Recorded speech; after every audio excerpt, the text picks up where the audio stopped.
in terms of leading from a center of care and patience, what practices do you have to keep you grounded there? Because there's a whole lot, at least for me, that is triggering, right?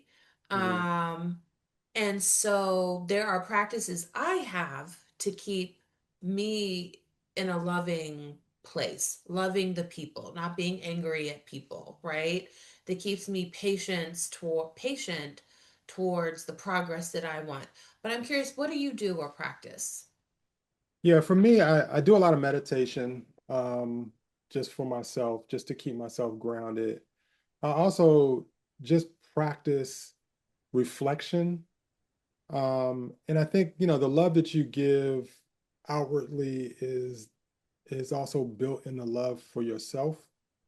And so when you start grounding who you are, your value, um, your story, because even like I said, even writing this book, it's like almost, really celebrating like, okay, I have a story that shaped me and it's important, right?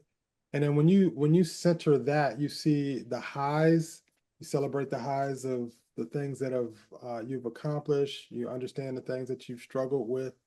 Um, it just puts everything into like a balanced yin yang kind of perspective. And then also, I think, for me also, I have this way of like looking at not just the world in the current moment. You mentioned earlier about, you going back, looking at some history. And I look at the history of our struggles. So many people have gone through some difficult, really dark times in our history and have propelled our, communities to a better place through their struggle. And so as we get caught up in these moments in time, it's nice to put them into a larger context of the Mm-hmm. world and know that there's cycles and that we have a role in our cycle to do the work, to create change, but not to get caught in it. And then if you're a sci-fi person, if you look at the universe, we're so micro as it relates to this universe and even what's beyond that, right? We're so Mm-hmm. micro, and our history is very limited, even on this planet.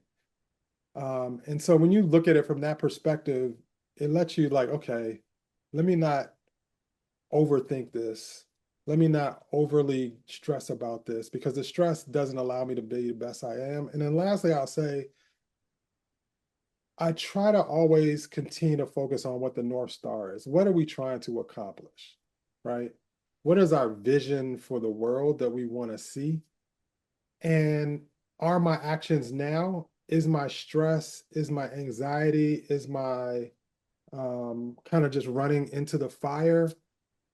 What gets us to a better place? And if the answer is yes, you do what you got to do, but you're also aware of like why you're doing what you're doing. You're not just being reactive. And we're all emotional people, whether we admit it or not, um, because we're human, and we just have to make sure that we recognize our emotions. I think they're important. We don't let them take us in a direction that's not the best direction for us. And then, that goes back to meditation and staying kind of grounded and even.